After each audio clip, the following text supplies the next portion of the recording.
Ekpo led the villagers in prayers of various kinds, and offering libations and kola nuts. His words, filled with reverence and humility, touched the gods. As they made their offerings, lightning, followed by a heavy sound of life-threatening thunderstorm, sprouted from the sacred grove.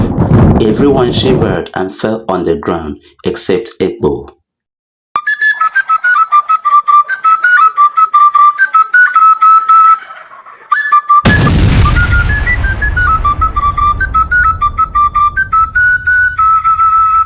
Once upon a time, in the heart of the oldest Nigerian kingdom of Okwa, amidst rolling hills and tall mountains, there existed a village called Isowo, steeped in tradition, myth, and interesting folklores. In this village lived a mysterious young man named Ekpo.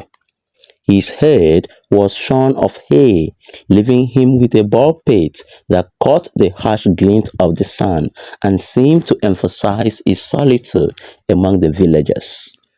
The bald head was so visible that even a blind Bartimaeus can see. Ekpo was not only bald-headed, he was dwarf.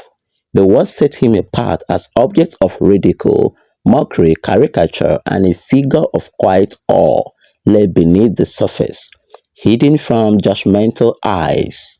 It was not his lack of hair that defined him, but the extraordinary wellspring of wisdom that emanated from his being, a gift bestowed upon him by the mystifying whims of fate. Ekpo's history began with his birth as a mystery during a lunar eclipse, which happened in Okwa Kingdom once in every 100 years, an event whispered to bestow great wisdom upon those born under its shadow.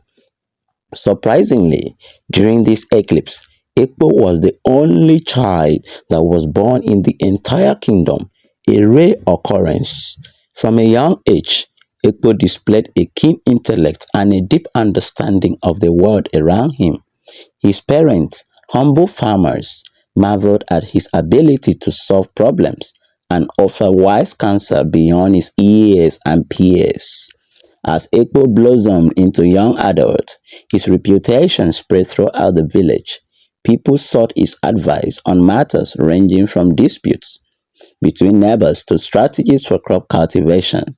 Despite his youthful looks, Ekpo's wisdom was revered by all who knew him. He grew very fast to become an adult, whispered one of the women seeking counsel from Ekpo. In the heart of the village, where the echoes of laughter mingled with the bustling life of its inhabitants, a dark shadow loomed ominously. A formidable drought, an implacable force of nature that cared not for the hopes and fears of mortals, descended upon the parched field and whispered of impending doom. The dry earth cried out in silent agony, its once fertile embrace turning barren as the crops withered and died instantly, condemning the villagers to face the specter of hunger and desperation. Despair hung heavy in the air. Everyone was confused on the cause of the unprecedented occurrence. It was a dark time, a crucible that tested the resilience and spirit of the villagers who gazed upon the desolation that had befallen their once thriving home. Tears flowed from every household as hunger suddenly plagued the people of Okwa mercilessly. Words of their village plight reached the ears of oracles and wise men across the land. Therefore, the elders of the village convened a meeting involving the magicians, priests, custodians of tradition, members of different occultic groups to discuss the matter as well as propose solution. As they gathered in the village ground one afternoon, a great thunder descended and scattered the gathering. Everyone ran for safety. The meeting ended in deadlock. The following day, the village head Ikuku Okon convened another meeting comprising wise men from other villages. But their efforts yielded little help. Everyone gave up, and console themselves that the gods have forbidden them.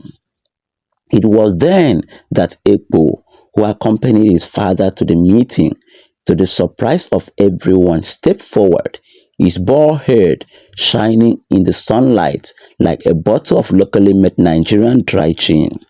The elders, including the father, looked in awe as Ekpo moved closer to the podium that the elders sat. Full with confidence, he echoed in assurance, "I have a plan," he announced, his voice carrying the weight of certainty and doubt. "We must seek the counsel of the spirits of the land now or never," Ekpo echoed again. The elders, skeptical at first, because at that time no one dared go close to the spirits of the land to seek for counsel or do any other thing except one-eyed person, which the last one died 10 years ago. The elders listened as Ekpo outlined his proposals. He suggested that they embarked on a journey to the sacred grove deep in the forest where the spirits were said to dwell. The sacrificial items were bitter cola, locally made gin, rainwater, white cloth, white and black cock, sea salt, and a virgin girl. There, they will offer prayers and sacrifices in hopes of appeasing the spirits and bringing an end to the drought. Despite their doubt, because of their unsalvaged situation, the elders agreed to follow Ekpo's lead. "I will lead this emancipation move to the forest. If I die, let it be told to my generations that Ekpo died trying to salvage his community. So don't be afraid. Follow my lead," Ekpo assured the elders. Immediately, they set out on the arduous journey through the dense, horrible, and awful forest, guided by Ekpo's unwavering determination. Along the way, they faced many challenges, including treacherous terrain and wild animals, even python. But Ekpo's wisdom and leadership saw them through. Finally, they arrived at the sacred grove, a place of awe-inspiring beauty and tranquility.